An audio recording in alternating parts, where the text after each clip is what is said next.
கிருபை என்றும் உள்ளது. இந்த நாளிலும் கூட கர்த்தருடைய செய்தியை கொடுக்கும்படியாக ஆண்டவர் எனக்கு கொடுத்த அந்த பாக்கியத்திற்காக நான் ஆண்டவருக்கு நன்றி செலுத்துகிறேன். வாய்ப்பளித்த போதகர் அம்மா, போதகர், உதவி போதகர் மற்றும் சபையில் இருக்கிற ஒவ்வொரு உறுப்பினர்களுக்காக நான் ஆண்டவரை துதிக்கிறேன். கண்களை மூடி நாம் ஜெபித்து கர்த்தருடைய செய்திக்குள்ளாக நாம் கடந்து போவோம். நம்முடைய ஆண்டவர் பேசுகிற ஒரு தெய்வம். இந்த நாளிலும் ஆண்டவர் நம்ம ஒவ்வொருவரோடு கூட பேசும்படியாக இடைப்படும்படியாக நாம் கண்களை மூடி ஜெபிப்போம்.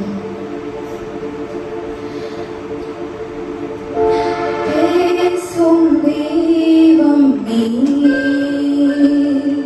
பேசாத கல்லோ மரமோ நிழல்ல. பேசும் தெய்வம் நீ, என்னை படைத்தவரே, என்னை வளர்த்தவரே, என்னை படைத்தவரே,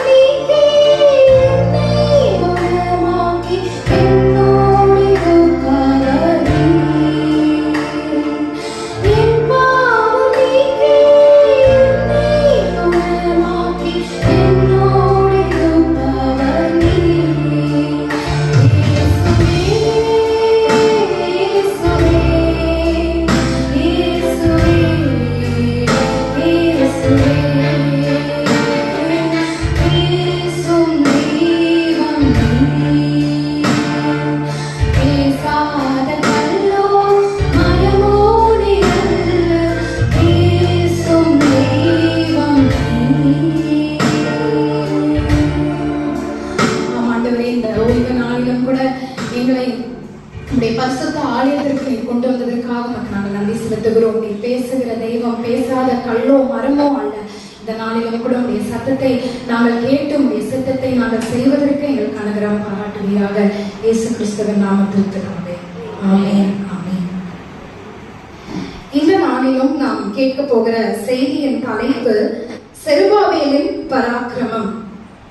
வேதத்திலே கர்த்தர் அநேக கதாபாத்திரங்களை வைத்திருக்கிறார். யோசேப்பு, மோசே, தாவீது, இப்படி ஒவ்வொருவருக்கும் கர்த்தர் ஒவ்வொரு விதமான அழைப்பை கொடுத்து கர்த்தர் அவர்களை பயன்படுத்துகிறதை நாம் பார்க்கிறோம்.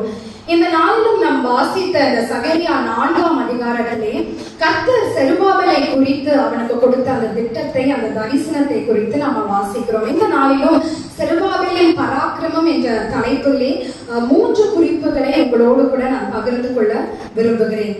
முதலாவதான குறிப்பு செருபாபேலின் ஆவி. செருபாபேலுக்குள்ளாக இருந்த கர்த்தருடைய ஆவியானவரை குறித்து நாம வாசிக்கிறோம். சகரியா 4ஆம் அதிகாரம் 6ஆம் வசனத்தை யாராவது ஒருவர் வாசிக்கலாம். அப்பொழுது செருபாபேலுக்கு சொல்லப்படுகிற கர்த்தருடைய வார்த்தை என்னவென்றால், பலத்தினாலும் அல்ல, பராக்கிரமத்தினாலும் அல்ல, என்னுடைய ஆவியினாலே ஆகும். கர்த்தர் சகரியாவுக்கு முதலாவதாக சொன்ன வார்த்தை என்னவென்றால், பலத்தினாலும் அல்ல, பராக்கிரமத்தினாலும் அல்ல, என்னுடைய ஆவியினாலே ஆகும் என்று சொல்லி கர்த்தர் செருபாபேலுக்கு வாக்கு கொடுக்கிறதை நம்ம பார்க்கிறோம். அப்படி என்ன ஒரு பெரிய வேலையை அவர் செய்ய போறாரு அப்படின்னு சொல்லி பார்க்கும்போது, கர்த்தருடைய ஆலயத்தை கட்டுகிற ஒரு பெரிய பொறுப்பை கர்த்தர் அவருக்கு கொடுக்கிறார். எந்த ஆலயம்னா, பழைய ஏற்பாட்டுல நம்ம வாசிக்கிறோம், சாலமோன் கட்டின ஒரு தேவாலயம் இடிந்து போய் கிடக்கிறது. சாலமோனை குறித்து நம்ம வேதத்துல வாசிக்கும் பொழுது 1 ராஜாக்கள் 10:23 நம்ம வாசிக்கிறோம், சாலமோன் ஐஸ்வர்யத்திலும் ஞானத்திலும் அவன் சிறந்தவனா இருந்தான். பூமியில் உள்ள எல்லா ராஜாக்களை பார்க்கிறோம், சாலமோன் எப்படிப்பட்டவனா இருந்தானா, ஞானத்திலும் ஐஸ்வர்யத்திலும் சிறந்தவனாக இருந்தான். அப்படிப்பட்ட சாலமோன் கட்டின ஒரு தேவாலயம் இடிந்து போய் கிடக்கிறது. இப்போ இடிந்து போன இந்த ஆலயத்தை என்ன செய்யணும், ஒருத்தர் எடுத்து கட்டணும். அதற்கு கர்த்தர் அந்த பொறுப்பை யாருக்கு கொடுக்கிறார் அப்படின்னு சொல்லி பார்க்கும்போது செருபாபேலுக்கு ஆண்டவர் கொடுக்கிறார். நம்ம சாலமோனையும் செருபாபேலையும் 2 பேரையும் நம்ம ஒப்பிட்டு பார்க்கும் பொழுது, சாலமோனுக்கு எல்லாமே இருந்தது. அவனுக்கு ஞானம் இருந்தது, ஐஸ்வர்யம் இருந்தது, எல்லாவற்றுக்கும் மேலாக நல்ல ஒரு ஃபேமிலி பேக்ரவுண்ட் அவனுக்கு இருந்தது. அவனுடைய தகப்பனாகிய தாவீதனுடைய பேரை சொன்னாலே அந்த ஊர்ல இருக்கிற அத்தனை பேருக்கும் தெரியும். அதனால யாரும் சாலமோனை எதிர்த்து ஒன்றும் செய்ய முடியாது. அப்படிப்பட்ட ஒரு நல்ல ஒரு ஃபேமிலி பேக்ரவுண்ட் அவனுக்கு இருந்தது. அவனுடைய தகப்பனாகிய தாவீது ஒரு ராஜா. அவனுக்கு வேண்டிய எல்லா ஐஸ்வர்யத்தையும் கனத்தையும் அவனுக்காக சம்பாதித்து வைத்து அந்த ஆலயத்தை கட்டுவதற்கு அவனுக்கு எல்லா விதத்திலையும் கர்த்தர் வந்து சாலமோனுக்கு கொடுத்திருந்தார். எல்லாமே இருந்து சாலமோன் அந்த ஆலயத்தை கட்டினான். ஆனா செருபாபேலை நம்ம பார்க்கும்போது அவனுக்கு ஒண்ணுமே இல்லை. அவருடைய ஞானத்தை பத்தி வேதத்துல பேசப்படவில்லை, அவருடைய ஐஸ்வர்யத்தை பத்தி வேதத்துல பேசப்படவில்லை.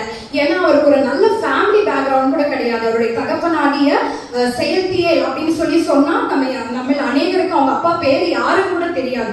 சோ ஒரு நல்ல ஃபேமிலி பேக்ரவுண்ட் அவனுக்கு கிடையாது, யாருடைய ரெக்கமெண்டேஷனும் கிடையாது, யாருடைய சப்போர்ட்டும் கிடையாது. ஒண்ணுமே இல்லாம கர்த்தர் வந்து ஒரு பெரிய பொறுப்பா அவனுடைய கருத்துல கொடுக்கிறாரு.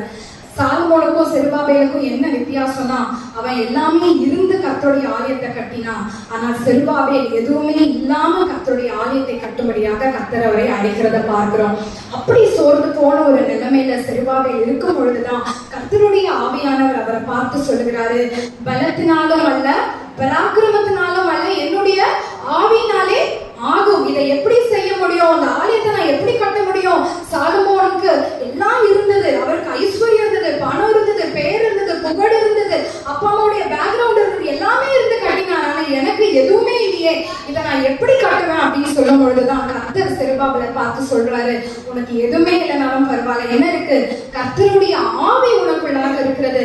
அந்த ஆவியை கொண்டு நீ இதை செய்யும்படி நான் உனக்கு பலன் தருவேன் அப்படின்னு சொல்லி கர்த்தர் அவனுக்கு வாக்கு கொடுக்கிறதை பார்க்கிறோம். எனக்கு அருமையானவர்களே, செருபாபேலுக்குள்ளாக இருந்த கர்த்தருடைய ஆவியானவர் அவனுக்கு கற்றுக் கொடுத்தது என்னவென்றால், ஆகாதவைகள் எல்லாம் ஆகும், கூடாதவைகள் எல்லாம் கூடும். ஒருவேளை நம்ம நினைக்கலாம், எனக்கு ரெக்கமெண்டேஷன் யாருமே இல்லையே, நான் அந்த படிப்பை நான் எப்படி முடிப்பேன், இந்த வேலையை நான் எப்படி செய்வேன், இந்த காரியத்தை என்னால் எப்படி துவங்க முடியும் அப்படின்னு நமக்குள்ளாக அநேக கேள்விகள் இருக்கலாம். ஆனா ஒவ்வொரு நாளும் நீங்க சொல்லுங்க, என்னுடைய பலத்தினால் இதை செய்ய முடியாது, என்னுடைய பராக்கிரமத்தினால் இதை செய்ய முடியாது, ஆனா கர்த்தருடைய ஆவியானவர் எனக்குள்ளாக இருக்கிறார். அதுக்கு இந்த காலவேளையில் நம்ம சிந்தித்து பார்ப்போம், ஆண்டவருடைய ஆவி நமக்குள்ளாக இருக்கிறதா? இப்படிதான் மரியாள் ஒரு நாள் தேவ தூதன் அவளை பார்த்து சொல்றார், ஆண்டவராக இயேசு கிறிஸ்து இந்த உலகத்திலே பிறக்க போகிறார் என்று சொல்லி அவளுக்கு ஒரு தரிசனத்தை கொடுக்கும் பொழுது மரியாள் ஆண்டவரை பார்த்து கேட்கிறா, இது எப்படி ஆகுமோ? செருபாபேல் கேட்டது போல அவளும் கேட்கிறா, இது எப்படி ஆகும், இது எப்படி முடியும் அப்படின்னு சொல்லி அவ ஆண்டவரை பார்த்து கேட்கிறான். ஆண்டவர் அவளுக்கும் சொன்னது, தேவதூதன் அவளுக்கும் சொன்னது என்னன்னா, இது ஆகும். எப்படி ஆகும்னா, பரிசுத்த ஆவியானவர் மேல் நிழலிடும், அப்பொழுது தேவனால் கூடாதவைகள் ஒன்றுமில்லை என்று சொல்லி அவளுக்கு வாக்கு கொடுத்த ஆண்டவராக இயேசு கிறிஸ்துவை இந்த உலகத்திற்கு கொண்டு வந்தார். யார் இந்த ஆவியானவர்? ஆண்டவராக இயேசு கிறிஸ்து தான் இந்த ஆவியானவராக நமக்குள்ளாக வாசம் செய்கிறார். இன்னைக்கு இந்த காலையில நம்ம சிந்தித்து பார்ப்போம், இயேசு கிறிஸ்து என்னுடைய வாழ்க்கையில் இருக்கிறாரா? ஆவியானவர் எனக்குள்ளாக இருக்கிறாரா? ஆவியானவர் எனக்குள்ளாக இருக்கும் பொழுது கூடாதவைகள் கூடும், ஆகாதவைகள் ஆகும் என்று சொல்லி அந்த விசுவாசம் நமக்குள்ளாக இருக்கும். வேதத்துல நம்ம அநேக காரியங்களை பார்க்கிறோம், எப்படி கர்த்தருடைய ஆவினால நிரப்பப்பட்ட பொழுது எப்படி கர்த்தருக்காக பெரிய காரியங்களை செய்தார்கள் என்று சொல்லி நம்ம வாசிக்கிறோம். யாராவது ஒருவர் நியாயாதிபதிகள் புத்தகத்துல வாசிங்க, 14:6 வந்து நம்ம சிம்சோனை குறித்து நம்ம வாசிக்கிறோம். யாராவது ஒரு நியாயாதிபதிகள் 14:6 நம்ம வாசிக்கிறோம். அப்பொழுது கர்த்தருடைய ஆவி அவன் மேல் பலமாய் இறங்கினதால் அவன் கையில் ஒன்றும் இல்லாத இருந்தும், எனக்கு இந்த வார்த்தை ரொம்ப பிடிக்கும், அவனுடைய கையில என்ன இருந்தது? ஒண்ணுமே இல்லை. தாவீதுக்கு கூட ஆண்டவர் 5 கல்லை கொடுத்தாரு, மோசேக்கு கூட ஆண்டவர் அவன் கையில என்ன கொடுத்தாரு? ஒரு கோலை கொடுத்தாரு. ஆனா சிம்சோனுக்கு அவன் கையில ஆண்டவர் ஒண்ணுமே கொடுக்கல. ஆனா என்ன கொடுத்தாருன்னா, கர்த்தருடைய ஆவியானவரை கர்த்தர் கொடுத்தார். இதுதான் ஆண்டவராக இயேசு கிறிஸ்து நமக்குள்ளாக இருக்கும் பொழுது ஒன்றுமே இல்லைன்னா கூட என்ன செய்யலாம்? நம்ம ஆண்டவருக்காக பெரிய காரியங்களை நம்ம செய்வதற்கு கர்த்தர் உதவி செய்வார். அந்த வசனத்துல நம்ம அதுதான் நம்ம வாசிக்கிறோம். சிம்சனுடைய கையில ஒன்றுமே இல்லாத இருந்தும் அவன் அந்த சிங்கத்தை என்ன செய்தானா, ஒரு ஆட்டுக்குட்டியை கிழித்து போடுவது போல அவன் அதை கிழித்து போட்டான் அப்படின்னு சொல்லி நம்ம வாசிக்கிறோம். பிரியமானவர்களே, இந்த நாளிலும் கூட கர்த்தர் நமக்கு கற்றுக் கொடுப்பது அதுதான். கர்த்தருடைய ஆவியானவர் எனக்குள்ளாக இருக்கும் பொழுது, ஆண்டவராக இயேசு கிறிஸ்து நமக்குள்ளாக இருக்கும் பொழுது, நம்முடைய குடும்பத்துல வாசம் செய்யும் பொழுது, அவர் நம்முடைய தொழில இருக்கும் பொழுது, நம்முடைய படிப்பில் இருக்கும் பொழுது, நம்முடைய தனிப்பட்ட வாழ்க்கையில இயேசு கிறிஸ்து நம்ம கூடவே நடக்கும் பொழுது நம்முடைய காரியங்கள் எப்படி இருக்கும்? ஜெயமாக இருக்கும். ஆகாது என்ற வார்த்தைக்கு இடமே கிடையாது. இது முடியாது, இது ஆகாது, இதை என்னால படிக்க முடியாது, இதை என்னால செய்ய முடியாது அப்படின்னு நம்ம சொல்லவே முடியாது. காரணம், கர்த்தருடைய ஆவியானவர் எனக்குள்ளாக இருக்கிறார். ஆவியானவர் எனக்குள்ளாக இருக்கும் பொழுது பலத்தினாலும் அல்ல, பராக்கிரமத்தினாலும் அல்ல, ஆவியினாலே ஆகும். இந்த உலகத்தில் இருக்கிறவனிலும் உனக்குள் இருக்கிறவர் பெரியவர். ஒவ்வொரு நாளும் அதை நீங்க சொல்லணும். அந்த உலகத்தில் இருக்கிறவனை நம்மை காட்டிலும் என்னில் இருக்கிற ஆண்டவராகிய இயேசு கிறிஸ்து பெரியவர். எப்படி செருபாபேலுக்கு கர்த்தர் அவருடைய ஆவியை கொடுத்து அவருடைய உன்னத பணியை செய்வதற்கு கர்த்தர் அவனை பயன்படுத்தினாரோ, அது போல கர்த்தர் நம்மையும் பயன்படுத்துவதற்கு அவர் போதுமானவராய் இருக்கிறார். உனக்குள்ளே இருக்கின்ற உன்னேசு என்றும் பெரியவரே. உனக்குள்ளே இருக்கின்ற உன்னேசு என்றும் பெரியவரே. நமக்குள்ளே இருக்கின்ற நம்மேசு என்றும் பெரியவரே. நீ அறியாததும் உனக்கு எட்டாததுமான பெரிய காரியங்கள் செய்திடுவார். நீ அறியாததும் உனக்கு எட்டாததுமான பெரிய காரியங்கள் செய்திடுவார். உனக்குள்ளே இருக்கின்ற உன்னேசு என்றும் பெரியவரே. நம்பிக்கை நிலையானதோ, விசுவாசம் உன்னில் குறைவானதோ. நம்பிக்கை நிலையானதோ, விசுவாசம் உன்னில் குறைவானதோ. அற்புதர் உனக்குள்ளே இருக்கின்றார். அதிசயம் செய்வார் கலங்காதே. அதிசயம் செய்வார் கலங்காதே. உனக்குள்ளே இருக்கின்ற உன்னேசு என்றும் பெரியவரே. நமக்குள்ளே இருக்கின்ற நம்மேசு என்றும் பெரியவரே. நீ அறியாததும் உனக்கு எட்டாததுமான பெரிய காரியங்கள் செய்திடுவார். நான் அறியாததும் எனக்கு எட்டாததுமான பெரிய காரியங்கள் செய்திடுவார். ஆமென்.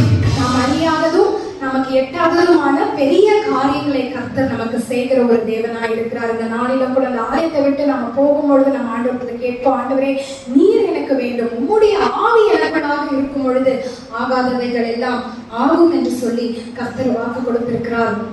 இரண்டாவதாக நாம் பார்க்கிறோம் செருபாபேலின் அஸ்திபாரம். யாராவது ஒருவர் நம்ம வாசிப்போம்.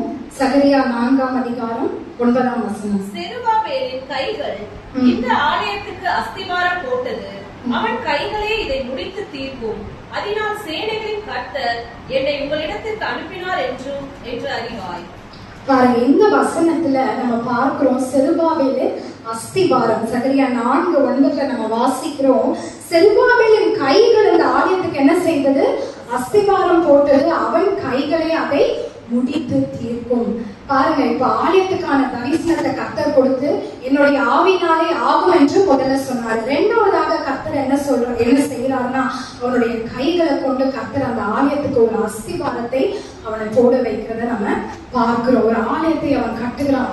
கட்டுகிறதுல இருக்கிற ஒரு முக்கியமான ஒரு விஷயம் என்னன்னா அஸ்திபாரம் தான். ஒரு காரியத்தின் துவக்கமே என்னது? அஸ்திபாரம் தான். ஒரு வீட்டை கட்டணும்னு நம்ம என்ன செய்யணும்? ஒரு அஸ்திபாரத்தை நம்ம போடணும். ஒரு தொழிலை நம்ம தொடங்குறோம்னா அதுக்கான ஃபவுண்டேஷன் நம்ம போடணும். ஈவன் ஒரு படிப்பை நம்ம படிக்கிறோம்னா கூட என்ன இருக்கு? ஃபவுண்டேஷனல் கோர்சஸ் அப்படின்னு சொல்றாங்கல்ல, ஒரு அஸ்திபாரம் இருக்கு. ஸோ ஒவ்வொரு காரியத்துக்கும் அஸ்திபாரம் என்பது ஒரு முக்கியமான ஒரு விஷயமாக காணப்படுகிறது. ஒருவேளை நீங்க யோசிக்கலாம், அவன் ஆலயத்தை கட்டினா நாங்க என்னத்தை கட்ட போறோம், எங்களுக்கு எதுக்கு இந்த அஸ்திபாரத்தை குறித்த ஒரு செய்தி அப்படின்னு சொல்லி நம்ம யோசிக்கலாம். ஆனா கர்த்தர் ஒவ்வொருவருக்கும் அந்த கட்டுகிற பொறுப்பை ஆண்டவர் கொடுத்திருக்கிறார். பெண்களை எடுத்துக்கொண்டால் ஆண்டவர் சொல்றாரு, புத்தியுள்ள ஸ்ரீ தன் வீட்டை கட்டுகிறார், புத்தி இல்லாதவர்கள் தன் கைகளால் அதை இடித்து போடுகிறார். பெண்களுக்கு தான் என்ன பொறுப்பு இருக்கு? கட்டுகிற பொறுப்பும் இருக்கு, இடிக்கிற பொறுப்பும் இருக்குன்னு சொல்லி நம்ம பார்க்கிறோம். ஒரு சிறு பிள்ளைக்கு கூட கர்த்தர் என்ன செய்யறாருன்னா அந்த கட்டுகிற பொறுப்பை கர்த்தர் கொடுக்கிறார். எரேமியா ஆண்டவரை பார்த்து சொல்றாரு, ஆண்டவரே நான் சிறு பிள்ளையா இருக்கிறேன், நான் பேச அறியேன் அப்படின்னு சொல்றாரு. ஆனா கர்த்தர் எரேமியாவை பார்த்து சொல்றாரு, நான் சிறு பிள்ளை என்று நீ சொல்லாத, உன்னை இடிக்கவும் கட்டவும் உன்னை ஏற்படுத்தினேன். அவர் சின்ன பிள்ளையாகத்தான் இருந்தான். ஆனா கர்த்தர் அவனுக்கும் என்ன செஞ்சாரு? ஒரு கட்டுகிற பொறுப்பை கர்த்தர் கொடுத்தாரு.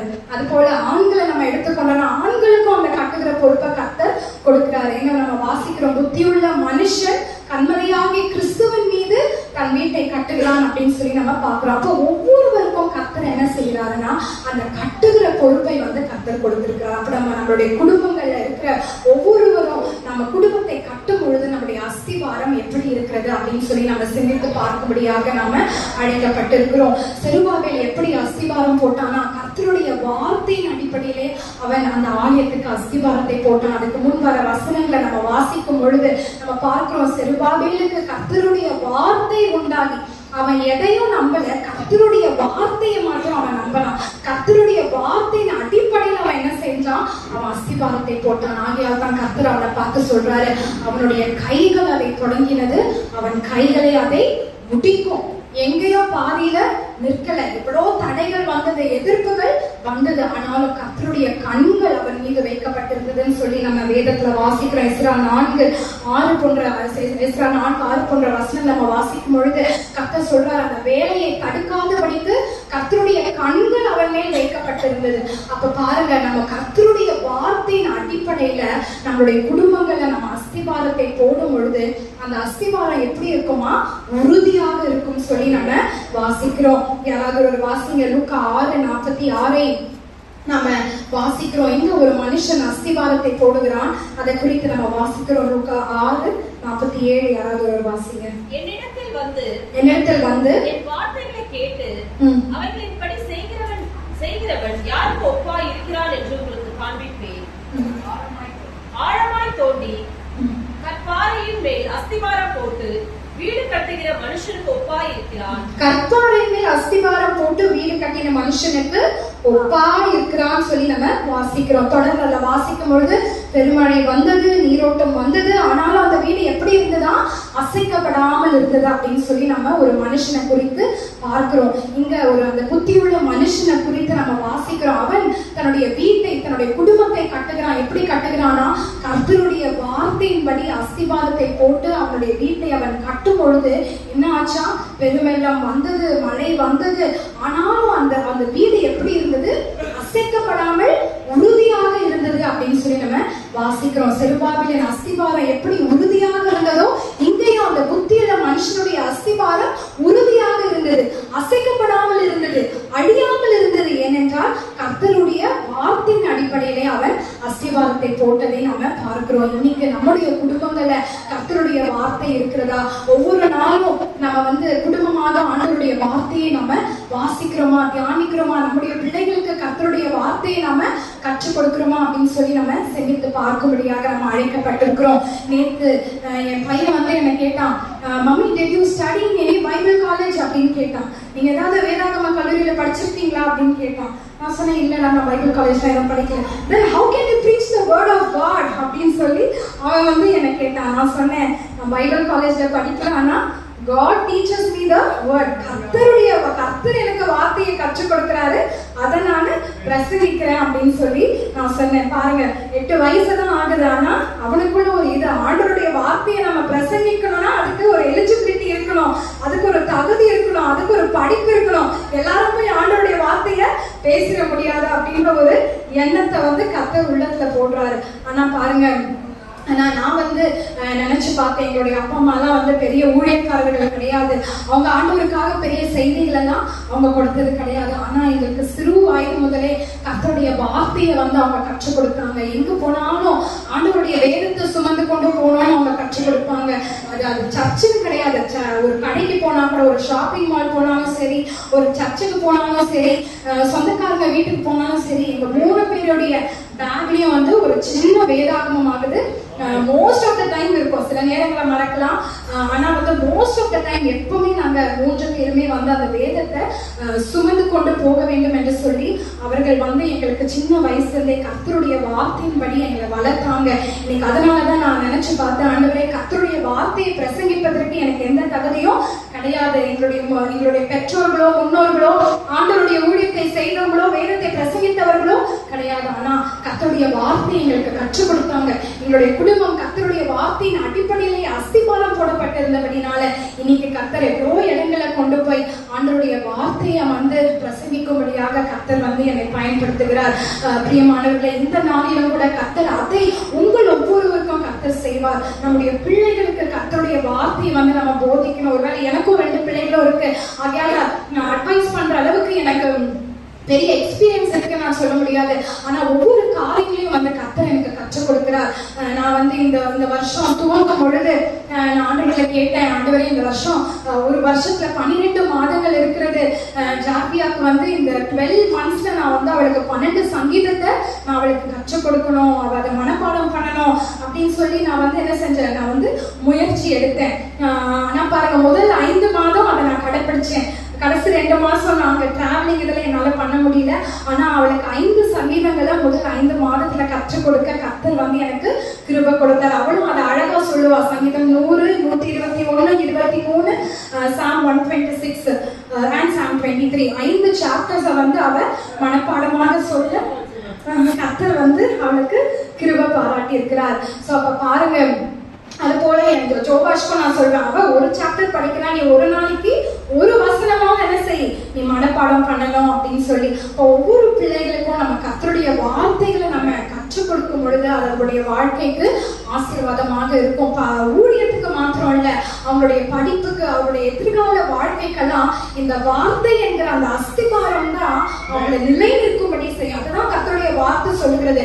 அவன் வந்து கர்த்தருடைய வார்த்தையின் மீது அவன் அந்த அஸ்திபாரத்தை அவன் போட்டான். அது பாருங்க, மழை, வெள்ளம், புயல் எது வந்தாலும் அது அசையாமல் உறுதியாக இருந்தது. நம்ம பிள்ளைங்களுக்கு கொடுக்கிற அந்த படிப்போ இல்ல அவங்களுக்கு சேர்த்து வைக்கிற சொத்தோ வந்து என்ன செய்யாது, அவங்களுக்கு வந்து ஒரு நிலையான ஆசீர்வாதத்தை கொண்டு வராது. ஆனா கர்த்தருடைய வார்த்தை அந்த பிள்ளைகளுக்கு நம்ம போதித்து வளர்க்கும் பொழுது அது அவருடைய எதிர்காலத்துக்கு ஆசீர்வாதமா இருக்கும். அது எப்படியாவது ஒரு நன்மையை கொண்டு வந்துருவாங்க. நீங்க நினைக்கலாம், என் பிள்ளை படிக்கவே மாட்டேங்குது, அது எப்படி முன்னேறும் கூட நீங்க நினைக்கலாம். கர்த்தருடைய வார்த்தை சொல்லுது, செருபாபேலின் கைகள் அதை துவங்கினது, அவன் கைகளே அதை முடித்து தீர்க்கும். உங்க பிள்ளைகள் எதை துவங்கினார்களோ அதை முடிக்க கர்த்தர் உதவி செய்வார். எப்பொழுதுனா கர்த்தருடைய வார்த்தையின் அடிப்படையில அவருடைய குடும்பங்களின் அஸ்திபாரங்கள் போடப்படும் பொழுது கர்த்தர் அதை நிச்சயமாக உங்களுடைய வாழ்க்கையில அதை நிறைவேற்றுவார். அது போல நம்ம வேதத்தை கூட நம்முடைய பிள்ளைகள் சபைக்கு கொண்டு வருவதற்கு நம்ம என்ன செய்யணும், என்கரேஜ் பண்ணணும். நான் சமீபத்துல சண்டே கிளாஸ் ஒரு கிளாஸ் எடுத்துக்கொண்டிருக்கும் போது இந்த ஆலயம் கிடையாது, நான் ஒரு பேரண்ட்ஸ் கிட்ட கேட்டேன், ஏன் பிள்ளைகளுக்கு வேதாகமத்தை கொடுத்து அனுப்ப மாட்டீங்க அப்படின்னு சொல்லும் போது அவங்க சொன்னாங்க, பசங்க பைபிளை வந்து அழுக்கு பண்ணிடுறாங்க, அது மட்டும் இல்லாம மறந்துட்டு வந்துடுறாங்க, அதனால நான் சர்ச்சுக்கு பைபிளே கொடுத்து விடுறது இல்லை சிஸ்டர் அப்படின்னு சொல்லி சொன்னாங்க. ஆனா யோசித்து பாருங்க, நான் அந்த பிள்ளைங்களை ஸ்கூல்ல டிராப் பண்ணும் போது பார்ப்பேன், எவ்வளவு பெரிய சுமைய மூட்டை அந்த பிள்ளைங்க என்ன செய்யறாங்க, ஸ்கூலுக்கு சுமந்துட்டு வராங்க. சில நேரத்துல புக்கை மறந்துட்டு கூட வீட்டுல விட்டுட்டு வந்துடுறாங்க. ஆனா நம்ம அதுக்காக புக்ஸை கொடுக்காம இருக்குமா? இல்ல, எவ்வளவு பெரிய சுமையா இருந்தாலும் படிப்பு மறக்காம ஸ்கூலுக்கு கொண்டு போனோம் அப்படின்னு சொல்லி நம்ம பிள்ளைகளுக்கு புத்தகங்களை சுமக்க கற்றுக் கொடுக்குறோம். அது சின்ன பிள்ளையா இருந்தாலும் கூட, ஒரு 2 வயசு 3 வயசு பிள்ளையா இருந்தா கூட அதுக்கு அந்த வேதத்தை வாங்கி கொடுத்து, இதை நீ சபைக்கு எடுத்துட்டு போ, இந்த சர்ச்சுக்கு நீ எடுத்துட்டு போ, கர்த்தருடைய வார்த்தையை நீ சுமந்து கொண்டு போ அப்படின்னு சொல்லி நம்ம என்ன செய்யணும், நம்முடைய பிள்ளைகளுக்கு நாம கற்றுக் கொடுக்க வேண்டும். அப்படி நம்ம கர்த்தருடைய வார்த்தையில நம்ம பிள்ளைகளை வளர்க்கும் பொழுது கர்த்தர் வந்து அதனுடைய முடிவை ஒரு ஆசீர்வாதமான முடிவாக கர்த்தர் வைப்பார். நம்முடைய முடிவை யாரும் நிர்ணயம் பண்ணவே முடியாது. கர்த்தர் மாத்திரம் தான். நிச்சயமாகவே முடிவு ஒன்று, ஒரு நம்பிக்கை வீண் போகாதுன்னு சொல்லி நம்ம வாசிக்கிறோம். பாருங்க, செருபாபேலை பார்த்த அன்னைக்கு எல்லாரும் எவ்வளவு கேள்விகள் கேட்டிருப்பாங்க. இவன் கை இதை தொடங்குச்சு, இவன் போய் இவனால இதை முடிக்க முடியுமா, இவனுக்கு எதுவுமே இல்லையே, அவன் பிறந்ததுலயே வந்து எப்படின்னா சிறையிருப்பிலேயே பிறந்து வளர்ந்தவன். நான் அதை சொல்ல மறந்துட்டேன். சாலமோன் வந்து வளர்ந்த விதம் வேற, வசதியா வளர்ந்தார். ஆனா வந்து செருபாபேல் எப்படி வளர்ந்தார்னா, he was born in captivity. வேதம் தான் சொல்லுது, he was born in captivity. சிறையிருப்பிலேயே பிறந்து சிறையிருப்பிலேயே வளர்ந்த ஒருவன், அவன்கிட்ட கர்த்தர் கொண்டு வந்து இவ்வளவு பெரிய பொறுப்பை கொடுக்கிறாரு. ஒரு புதிய இடம், எதுவுமே தெரியாது. ஆனா கர்த்தர் பொறுப்பை மட்டும் கொடுத்துட்டு சொல்றாரு, உன் கை இதை துவங்கினது, உன் கையை இதை முடித்து தீர்க்கும். இன்னைக்கு இந்த உலகம் வந்து ஒரு முடிவை உங்களுக்கு நிர்ணயம் பண்ணியிருக்கிறான். இந்த காரியம் முடியாது, இந்த கடனை இவங்களால அடிக்க முடியாது, இந்த படிப்பை இவங்களால முடிக்க முடியாது, இந்த வீட்டை இவங்களால கட்டி முடிக்க முடியாது, இந்த வேலையை இவங்களால பெற முடியாது. இப்படி உலகம் பல முடிவுகளை உங்களுக்கு சொல்லலாம். ஆனா கர்த்தருடைய வார்த்தையின்படி அஸ்திவாரம் போடப்பட்ட குடும்பத்துல கர்த்தர் ஒரு நல்ல முடிவை கர்த்தர் கொடுப்பார். அந்த வசனத்துல கர்த்தர் சொல்றார், அதுக்கு முந்தின வசனத்துல, பெரிய பர்வதமே நீ எம்மாத்திரம், செருபாபேலுக்கு முன்பாக நீ சமபூமியாவாய். சமபூமினா ஒண்ணுமே இல்லை, அது எவ்வளவு பெரிய பர்வதமாக இருக்கலாம், அது பெரிய பாடுகளா இருக்கலாம், கஷ்டங்களா இருக்கலாம், கடன்களா இருக்கலாம், வியாதிகளா இருக்கலாம், எதுவா இருந்தாலும் அது கர்த்தருக்கு முன்பாக அது ஒன்றுமில்லாமல் போகும். அப்படி கர்த்தர் கர்த்தருடைய வார்த்தையின் அடிப்படையில வளர்க்கப்பட்ட நடத்தப்படுகிற குடும்பங்களை கர்த்தர் ஆசீர்வதிப்பதற்கு கர்த்தர் போதுமானவராக இருக்கிறார். அவருடைய வார்த்தையை நம்ம உறுதியாக எல்லா சூழ்நிலைகளிலும் நம்ம பிடித்துக் கொள்ள வேண்டும். போன சண்டே கூட பார்க்கும்போது என்னுடைய மகளுக்கு வாயில ஒரு புண்ணு, அவர் ரொம்ப கஷ்டப்பட்டா. எனக்கு ஒரு தாயாக நமக்கு அது பார்க்கும்போது கஷ்டமா இருக்கும். ஏன்னா ஒரு தண்ணி குடிக்க கூட அவ்வளோ அழுவா, அது முழுங்கவே முடியாது. அந்த புண்ணு அவளுக்கு ரொம்ப வலி போல, ஃபீவர், ரொம்ப கஷ்டப்பட்டா. அப்போ இது 2-3 நாள் ஆயிடுச்சு, இந்த புண்ணு ஆறலையே அப்படின்னு சொல்லி ஆன்டிபயோட்டிக் வேணா ஸ்டார்ட் பண்ணலாம் அப்படின்னு சொன்னாங்க. ஆனா எனக்கு இந்த ஆன்டிபயோட்டிக் கொடுக்கறதுல இஷ்டமே கிடையாது. அதனால நான் ஜாப் பண்ணிட்டே இருந்தேன். அவர் தமது வசனத்தை அனுப்பி அவர்களை குணமாக்கி, கர்த்தருடைய வார்த்தை சொல்றது அவர் வார்த்தையை அனுப்பி குணமாக்குகிற தேவன். அந்த வசனத்தை சொல்லிதான் ஜாப் பண்ண, வார்த்தையை அனுப்பி குணமாக்குங்க, வார்த்தையை அனுப்பி குணமாக்குங்க. அதே போல கர்த்தர் அடுத்த நாள் அவள் நல்லா சந்தோஷமாக விளையாடவும், அவளுக்கு அந்த புண்ணெல்லாம் நீங்கி அவள் நல்லா சாப்பிடவும் கர்த்தர் என்ன செய்தாரு? பலன் கொடுத்தாரு. இப்படிதான் கர்த்தருடைய வார்த்தையை நம்ம உறுதியாக பிடித்துக் கொள்ளும் பொழுது, கர்த்தருடைய வார்த்தையின்படி நம்முடைய குடும்பத்துல அஸ்திவாரங்கள் போடும் பொழுது, எந்த சூழ்நிலைகளிலும் நம்ம நட்டாற்றுல நிற்கவே மாட்டோம். கர்த்தர் நம்முடைய வாழ்க்கையில துவங்கின ஒவ்வொரு காரியத்தையும் கர்த்தர் அதை ஜெயமாக முடிப்பதற்கு கர்த்தர் என்ன செய்வார்? நமக்கு உதவி செய்வார். நான் சமீபத்துல ஒரு ஊழியக்காரருடைய சாட்சியை நான் கேட்டேன். பில்லி கிரஹாம் என்ற ஊழியக்காரரை நம்ம எல்லாருக்கும் தெரிந்திருப்போம், கேள்விப்பட்டிருப்போம். அவர் ஒரு சாட்சியில சொல்றாரு, அவருடைய தாயார் அவர் 13 வயதா இருக்கும் பொழுது அவருக்கு ஒரு அறிவுரையை சொன்னாங்களாம். நீ தினமும் 3 சங்கீதமும் 1 நீதிமொழியும் வாசிக்கணும் அப்படின்னு சொல்லி 13 இயர்ஸ் இருக்கும் பொழுது அவருடைய தாயார் அவங்களுக்கு கர்த்தருடைய வார்த்தை குறித்த ஒரு தீர்மானத்தை எடுக்கணும். தினமும் 3 சங்கீதமும் 1 நீதிமொழிகளும் நீ வாசிக்கணும் அப்படின்னு சொல்லி சொன்னாங்களாம். அப்படி நம்ம வாசித்தா என்ன ஆகும்? 12 முறை நம்ம சங்கீதத்தையும் நீதிமொழியும் ஒரு வருஷத்துல முடிச்சிடலாம். அப்போ 13 வயசுல அவங்க தாயார் அவங்களுக்கு அப்படி ஒரு அட்வைஸை அவங்களுக்கு கொடுத்தாங்களா. அவர் அந்த சாட்சியில சொல்றாரு, 13 வயசுல நான் அந்த தீர்மானத்தை எடுத்தேன், 80 வயசு வரைக்கும் நான் அந்த தீர்மானத்தை கடைபிடிக்க கர்த்தர் எனக்கு உதவி செய்தார். இன்னைக்கு லட்சக்கணக்கான மக்கள் என்னுடைய ஊழியத்தின் மூலமாக ஆசீர்வதிக்கப்படுறாங்க. நான் பேசுகிற வார்த்தையை கேட்கிறாங்க. எவ்வளோ உயர்ந்தவர்களோட தலைவர்களோட நான் உட்கார்றேன். கர்த்தர் இந்த உயர்வை கர்த்தர் எனக்கு கொடுத்திருக்கிறார்னா, அன்னைக்கு என்னுடைய தாயார் என்னை கர்த்தருடைய வார்த்தையின் வழியில என்னை நடத்தினாங்க. அன்னைக்கு அந்த தீர்மானத்தை நான் எடுத்தேன், அந்த தீர்மானத்தை நான் கடைபிடித்தேன். கர்த்தர் இன்னைக்கு என்னை இம்மட்டுமாக என்னை ஆசீர்வதித்து நடத்தி இருக்கிறார் அப்படின்னு சொல்லி அவர் இந்த சாட்சியில சொல்லுகிறத நம்ம பார்க்கிறோம். பிள்ளைகள் மாத்திரம் அல்ல, நாம ஒவ்வொருவரும் கூட கர்த்தருடைய வார்த்தையின் அடிப்படையில நம்முடைய தொழில்களை, நம்முடைய படிப்புகளை, நம்முடைய ஊழியங்களை, நம்முடைய சபைகள்ல நம்ம அஸ்திபாரத்தை போடும் பொழுது அந்த அஸ்திபாரம் நிலைத்திருக்கும். அந்த அஸ்திபாரம் நடுவுல நிற்காது, அது முடியும். உங்களுடைய கைகள் துவங்கினதை உங்கள் கைகள் முடிப்பதற்கு கர்த்தர் உதவி செய்வார். இன்னும் ஒரு வசனத்தை கூட அந்த பாயிண்ட்ல நான் சொல்றேன்.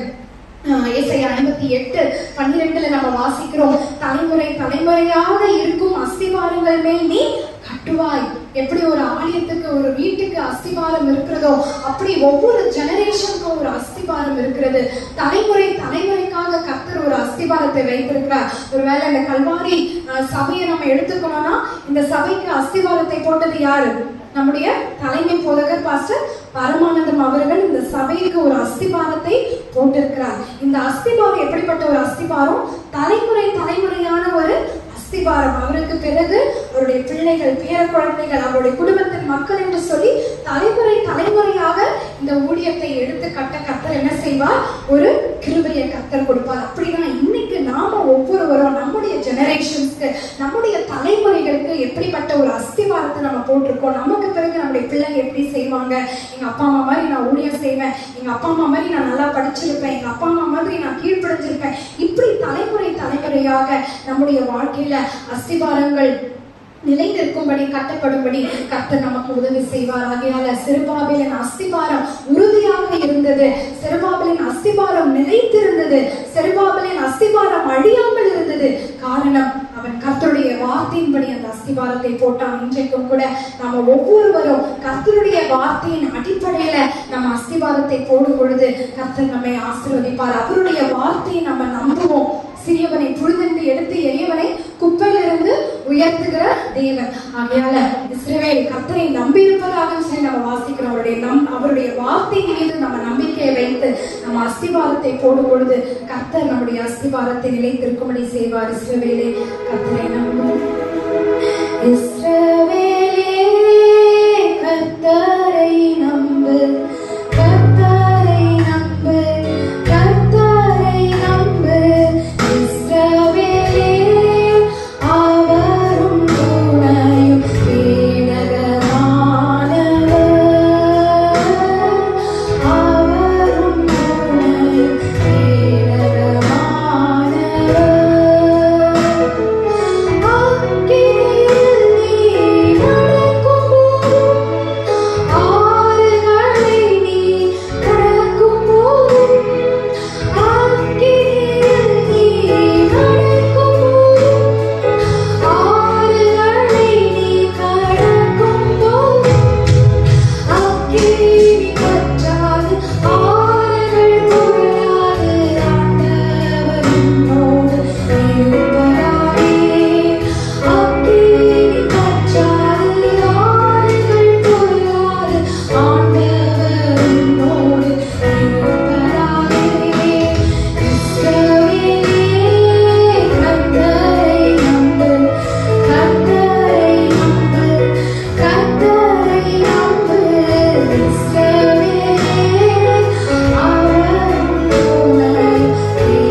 நம்முடைய துணையும் நம்முடைய கேடகமாக இருக்கிறார். ஆண்டவருடைய வார்த்தையை நம்ம உறுதியாக நம்ம பிடித்துக் கொள்ளும் பொழுது நம்முடைய கைகள் துவங்கினதை நாம் முடிக்கும்படியாக கர்த்தர் கிருபை பாராட்டுவார். செருபாபேலுக்குள்ளாக இருந்த கர்த்தருடைய ஆவியானவர் செருபாபேல் போட்ட அஸ்திவாரம்.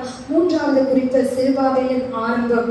யாரோ ஒரு வாசிக்கலாம். சகரியா 4:10. அற்பமான ஆரம்பத்தின் நாளை யார் அசட்டை பண்ணலாம்? பூமி எங்கும் சுற்றி பார்க்கிறவர்களாகிய கர்த்தருடைய 7 கண்களும் செருபாபேலின் கையில் இருக்கிற தூக்கு நூலை சந்தோஷமாய் பார்க்கிறது என்றார். இந்த இடத்துல செருபாபேலின் ஆரம்பத்தை குறித்து கர்த்தர் சொல்லுகிறார். முதல்ல ஆவியானவர் கொடுத்துட்டாரு, இரண்டாவதாக அவனை துவங்க வச்சுட்டாரு. இப்ப மூன்றாவதாக அவனை எப்படி உற்சாகப்படுத்துறாருன்னா அவருடைய ஆரம்பம் எப்படிப்பட்ட ஒரு ஆரம்பம்? அற்பமான ஒரு ஆரம்பமாக அவனுடைய ஆரம்பம் இருந்தது அப்படின்னு சொல்லி நம்ம பார்க்கிறோம். பாருங்க, அவன் ஆரம்பிக்கும் பொழுது அவனுக்கு ஆட்களோ அவனுக்கு படைபலமோ எதுவுமே இல்லாம அவன் அதை ஆரம்பிக்கிறான். அந்த அதிகாரத்தை முடிக்கும் பொழுது நம்ம வாசிக்கிறோம், கர்த்தர் அவனுக்கு நல்ல அபிஷேகம் பெற்ற ஆட்களை கர்த்தர் அவனுக்கு கொடுத்து அதை ஆரம்பிக்கும்படி செய்கிறார். அது மட்டும் இல்லாம இன்னும் ஒரு வசனத்தை கூட நம்ம வாசிக்கிறோம். ஆகாய் 2:3. யாராவது ஒரு வாசிங்க. ஆகாய் 2:3. இந்த ஆலயத்தில் முந்தின மகிமையை கண்டவர்களில் உங்களுக்குள்ளே வீழ்ந்திருக்கிறவர்கள் யார்? இப்பொழுது இது உங்களுக்கு எப்படி காண்கிறது? அதற்கு இது உங்கள் பார்வையில் ஒன்றுமில்லாதது போல் காண்கிறது அல்லவா? பாருங்க, அவருடைய ஆரம்பம் எப்படி இருந்ததா? அற்பமான ஒரு ஆரம்பமா இருந்தது. இப்போ அந்த ஆலயத்தை ஆரம்பிக்கும் போது ஒரு கூட்ட மக்கள் இருக்கிறாங்க. இந்த கூட்ட மக்கள் யாருன்னா சாலமோன் கட்டின அந்த பிரம்மாண்டமான ஆலயத்தை பார்த்தவர்கள் சிலர். இப்ப அவங்க எல்லாம் பார்த்துட்டு என்ன சொல்றாங்க? அந்த ஆலயம் எப்படி பிரம்மாண்டமா இருந்தது, அவ்வளவு காஸ்ட்லியா, அவ்வளவு விலையுயர்ந்த பொருட்களை கொண்டு கட்டப்பட்ட ஒரு ஆலயம். ஆனா இது அவருடைய பார்வைக்கு எப்படி இருக்கா? அந்த வசனம் சொல்லுகிறது, இது உங்கள் பார்வையில் ஒன்றுமில்லாதது போல் காண்கிறது அல்லவா? அப்போ அந்த தேவ தூதர் அவங்கள கேட்கிறார், இது உங்களுடைய பார்வைக்கு செருபாபேல் கட்டுற ஆலயம் எப்படி இருக்கு? அவங்க பார்வைக்கு ஒன்றுமில்லாதது போல இருக்கு, ஒரு அற்பமாக இருக்கு. எப்பவுமே நம்ம என்ன செய்வோம்? பிள்ளைகளா இருந்தா கூட மற்றவங்களோட கம்பேர் பண்ணி பார்ப்போம். அது மாதிரி அங்க இருக்கிற அந்த ஜனங்கள் என்ன செய்யறாங்க? ஒப்பிட்டு பாக்குறாங்க. அவர் கட்டின ஆலயம் ரொம்ப பிரம்மாண்டமா இருந்தது, இவர் கட்டின ஆலயம் இப்படி அற்பமா இருக்குதே அப்படின்னு சொல்லி என்ன செய்யறாங்க? ஒன்றுமில்லாத ஒரு ஆலயமாக இருக்கிறதே அப்படின்னு சொல்லி ஒரு அற்பமாக அவனை நினைக்கிறார்கள். ஆனாலும் அதுக்கு அடுத்த வசனத்துல ஆண்டவர் சொல்றாரு, ஆனாலும் செருபாபேலே திடன் கொள், நீ திடன் கொண்டு இந்த வேலையை செய் அப்படி அப்படின்னு சொல்லி கர்த்தர் என்ன செய்தாரு, அவனை ஊக்குவிப்பதை நாம பார்க்கிறோம். பாருங்க, இன்னைக்கு நம்மளை பார்க்கிறவர்கள் ஒருவேளை அற்பமாக பார்க்கலாம், அசட்டை பண்ணப்பட்டவர்களாக நம்ம நினைக்கலாம், ஒதுக்கப்பட்டவர்களாக நம்மளை நினைக்கலாம். ஒருவேளை சொந்த பிள்ளைகளை நம்மை அசட்டை பண்ணலாம், சொந்த கணவனை சொந்த மனைவியை நம்மை ஏளனமாக நினைக்கலாம், ஏளனமாக பேசலாம். ஆனால் கர்த்தருடைய பார்வையில நம்ம வெளியேற பெற்றவர்கள். பாருங்க, இந்த உலகத்தின் மக்கள் அவருடைய ஆரம்பத்தை அற்பமாக பார்த்தாங்க, அசட்டை பண்ணினாங்க, இது ஒன்றுமில்லாத ஒரு ஆரம்பம் அப்படின்னு சொல்லி சொன்னாங்க. ஆனா கர்த்தர் அவருடைய ஆரம்பத்தை எப்படி பார்த்தார் தெரியுமா? அந்த வசனத்தை நம்ம வாசிக்கலாம். சகரியா 4:10 கடைசி பகுதி. சகரியா யார் அசட்டை பண்ணலாம்? பூமியை சுற்றி செருபாபேலின் கையில் இருக்கிற பூமி எங்கும் சுற்றி பார்க்கிறவர்களாகிய கர்த்தருடைய 7 கண்களும் செருபாபேலின் கையில் இருக்கிற தூக்கு நூலை சந்தோஷமாய் பார்க்கிறது. ஆண்டவர் எப்படி பார்க்கிறாரு? சந்தோஷமாய் பார்க்கிறார். ஆண்டவருக்கு எத்தனை கண்ணு? நமக்கெல்லாம் 2 கண்கள். ஆனால் ஆண்டவருக்கு எத்தனை கண்ணா? 7 கண்கள் இருக்கு. இவங்க இந்த 2 கண்ணை வச்சுட்டு இது அற்பம், இது ஒண்ணுத்துக்கும் உதவாது, அந்த ஆலயம் பிரம்மாண்டம், இவன் எப்படி இதை கட்டி முடிக்க போறான், இவனுக்கு யாருமே இல்லை, இவன் எப்படி முடிக்க போறான் அப்படின்னு சொல்லி அசட்டை பண்ணினாங்க. ஆனா அவருக்கு எத்தனை கண் இருக்கு? 7 கண்கள் இருக்கிறது. அந்த 7 கண்களை வைத்து அவர் எப்படி பார்க்கிறாராம்? அவருடைய கைகளில் இருந்து அந்த தூக்கு நூலை அவர் சந்தோஷமாய் பார்க்கிறார். ஏன்னா ஆண்டவருக்கு அவருடைய முடிவு தெரியும். அந்த முடிவு சம்பூர்ணமா இருக்கும், அந்த முடிவு ஆசீர்வாதமா இருக்கும், அந்த முடிவு நிலையான ஒரு மகிமை நிறைந்த ஒரு ஆசீர்வாதமாக இருக்கும் சொல்லி கர்த்தர் அவருடைய முடிவை ஆல்ரெடி என்ன செஞ்சாரு? முடிவு பண்ணி வைக்கிறார். ஆகையால கர்த்தர் அவனை சந்தோஷமாய் பார்க்கிறார். இதுதான் உலகத்துக்கும் ஆண்டவருக்கும் இருக்கிற வித்தியாசம். உலகத்தார் எப்பவுமே நம்ம என்ன செய்வாங்க? டிஸ்கரேஜ் பண்ணிட்டே இருப்பாங்க. நான் ஆண்டவர் பாருங்க, செருபாபேலே நீ திடன் கொள், உன் கையை தொடர்ந்து நீ முடிப்ப, அற்பமான ஆரம்பத்தை அசட்டை பண்ணாத, உனக்கு நான் உன்னோட இருந்து நான் அந்த காரியத்தை முடிப்பேன் அப்படின்னு சொல்லி அவனுக்கு ஒரு தைரியத்தை கொடுத்து கர்த்தர் சொல்றாரு. முந்தின ஆலயத்தின் மகிமையை பார்க்கிலும் பிந்தின ஆலயத்தின் மகிமை பெரிதா இருக்கும். அந்த ஆலயம் பிரம்மாண்டமாக இருந்தது, ஆனா நீ கற்ற ஆலயம் எப்படி இருக்கும்? மகிமை நிறைந்ததாக இருக்கும் அப்படின்னு சொல்லி அவனுடைய முடிவை கர்த்தர் சந்தோஷமாய் கர்த்தர் பார்க்கிறத நம்ம பார்க்கிறோம். இன்றைக்கும் கூட கர்த்தர் நம்முடைய வாழ்க்கையில அப்படிதான். நம்முடைய வாழ்க்கையில எத்தனையோ காரியங்களை நாம அற்பமா பார்க்கலாம், மத்தவங்க நம்மள அற்பமா பார்க்கறது கிடையாது. அநேக நேரங்களை நாமளே நம்ம என்ன செய்வோம்? அற்பமாக நம்ம எண்ணிக்கொள்வோம். என்னால இது முடியாது, என்னால இதை செய்ய முடியாது அப்படின்னு சொல்லி நம்மளே நம்ம என்ன செய்வோம்? அண்டர் எஸ்டிமேட் பண்ணிட்டே இருப்போம். நமக்குள்ள ஒரு இன்ஃபீரியாரிட்டி காம்ப்ளெக்ஸ் இருக்கும். ஆனா கர்த்தருடைய பார்வையில அவர் நம்மை சந்தோஷமாக அவர் பார்க்கிறார். அவர் அதை மகிமை நிறைந்ததாக அவர் பார்க்கிறார். முந்தி இருந்ததை காட்டிலும் கர்த்தர் நம்ம எப்படி ஆக்குவாரா? மகிமை உள்ளவர்களாக கர்த்தர் நம்மை மாற்றுவதற்கு அவர் போதுமானவராக இருக்கிறார். இன்னைக்கு நீங்க எப்படிப்பட்ட ஒரு நிலைமையில, அற்பமாக எண்ணப்பட்ட நிலைமையில நீங்க வந்திருந்தாலும் கர்த்தரை சொல்லுகிறது என்னென்றால், யோபுக்கு கர்த்தர் சொன்னார், உங்களுடைய துவக்கம் அற்பமா இருந்தாலும் உங்களுடைய முடிவு சம்பூர்ணமா இருக்கும். இன்னைக்கு நீங்க கர்த்தருடைய ஆலயத்துக்கு வந்திருக்கிறீங்க, எனக்கு ஜெபிச்சுட்டு போங்க, ஆண்டவரே என் படிப்பை முடிக்கும் பொழுதே நான் ஒரு நல்ல வேலையோடு நான் என்ன செய்யணும்? நான் முடிக்கணும். எங்க பிள்ளைங்களுடைய முடிவு சம்பூர்ணமா இருக்கணும். எங்களுடைய குடும்பத்தில் இருக்கிற தொழில், வேலை எதுவா இருந்தாலும் அதுல கர்த்தர் ஒரு சம்பூர்ணத்தை கொடுக்கணும் அப்படின்னு சொல்லி நம்ம ஜெபிக்கும் பொழுது கர்த்தர் என்ன செய்வாரு? நம்மளுடைய அற்பமான ஆரம்பங்களை எல்லாம், அசட்டை பண்ணப்பட்ட ஆரம்பங்களை எல்லாம் கர்த்தர் ஒரு சம்பூர்ணமான ஆசீர்வாதங்களாக கர்த்தர் முடித்து கொடுக்க அவர் போதுமானவராக இருக்கிறார். வேதத்துல அற்பம் என்ற வார்த்தைக்கு ஏற்ற ஒரு எடுத்துக்காட்டு யாருன்னா லேயாள் தான். வேதம் சொல்லுகிறது, லேயா அற்பமாக எண்ணப்பட்டாள். ஆதியாகமம் 29:31 நம்ம வாசிக்கிறோம். லேயாள் அற்பமா எண்ணப்பட்டாள் என்ற கர்த்தர் கண்டு அவள் கர்ப்பம் தரிக்கும்படி செய்தார். பாருங்க, லேயாள் எப்படி எண்ணப்பட்டாலாம்? அற்பமாக எண்ணப்பட்டாள். ஆனால் கர்த்தர் அதை பார்த்து அவளுக்கு ஒரு கர்ப்பத்தை கர்த்தர் கொடுத்தார் அப்படின்னு சொல்லி பார்க்கிறோம். அப்போ அற்பமாக எண்ணப்படும் பொழுது இந்த உலகம் நமக்கு எதுவுமே கொடுக்காது, ஆனா கர்த்தர் எதையாவது ஒண்ணு நிச்சயம் நமக்கு கொடுப்பார். இந்த இடத்துல நம்ம அதுதான் பார்க்கிறோம். அவள் அற்பமா எண்ணப்பட்டதுனால அவளுக்கு ஒரு கிஃப்ட கர்த்தர் என்ன செஞ்சாரு? கொடுத்தார். அப்ப நாம அற்பமாக எண்ணப்படும் போது நிச்சயமா கர்த்தர் அதுக்கான ஒரு கிஃப்ட் நமக்கு கொடுப்பார். அது மட்டும் இல்லாம நம்ம வாசிக்கிறோம் 33:29-33 நம்ம வாசிக்கிறோம். ஆதியாகமம் 29:33 மறுபடியும் அவள் கர்ப்பவதியாகி இவனையும் எனக்கு தந்தார். இவன் என்று போடப்படலாம். என்ன போட்டிருக்கு? இவனையும். அப்ப அற்பமா எண்ணப்படும் போது ஒரு ஆசீர்வாதத்தோட கர்த்தர் நிறுத்த மாட்டார். இவனையும் கர்த்தர் எனக்கு கொடுத்தார். நீங்க சொல்வீங்க, நான் அற்பமா எண்ணப்பட்டதுனால ஆண்டவர் எனக்கு ஒரு அடிஷனல் பிளெஸிங். எல்லாருக்குமே ஒரு எக்ஸ்ட்ரா பிளெஸிங், ஒரு அடிஷனல் பிளெஸிங் ரொம்ப பிடிக்கும்ல. நம்ம ஒரு ஓலா ஊபர்ல போனா கூட ஆட்டோல ஏறினா உடனே அவர் என்ன சொல்றாங்க, மேடம் ஒரு 20 ரூபாய் கூட போட்டு கொடுங்க மேடம் அப்படின்னு சொல்றாங்க.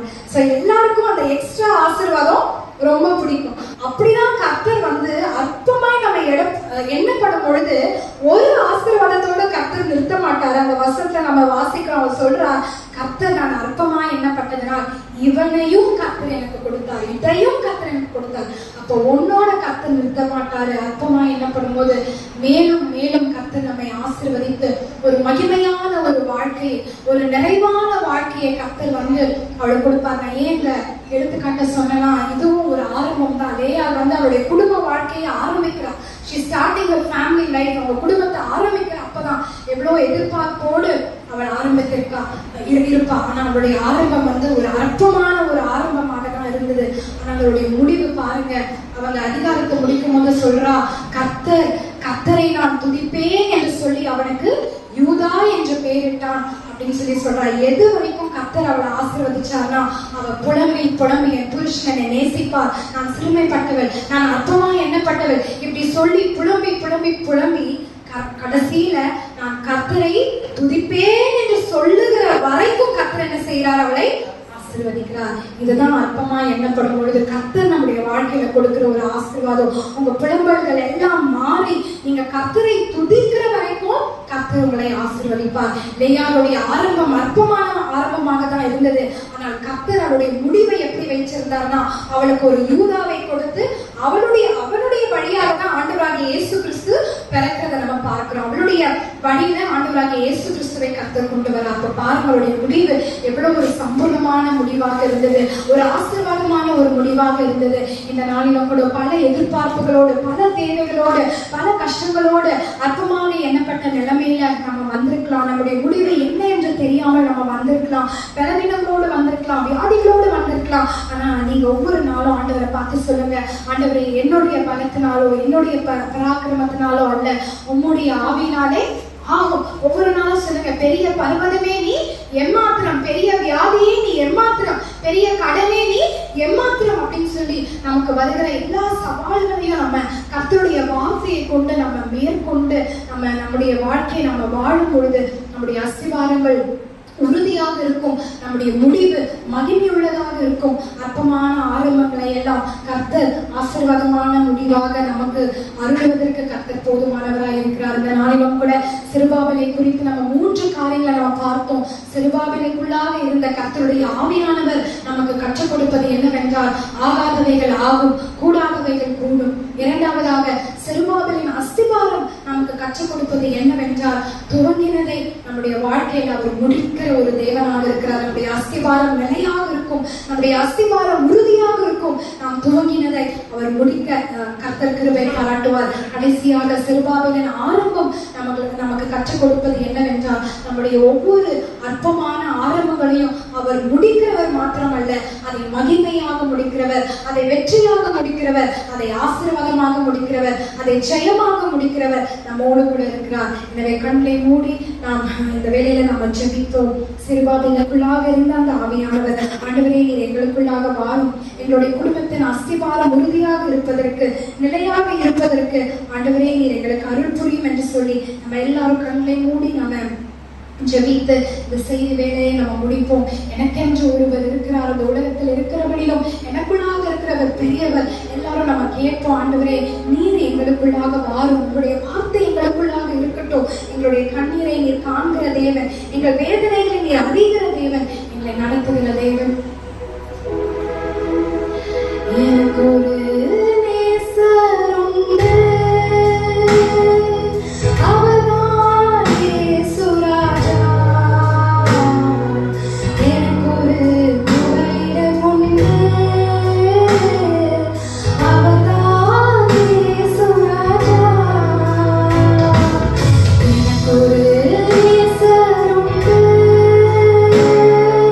Oh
எங்களுடைய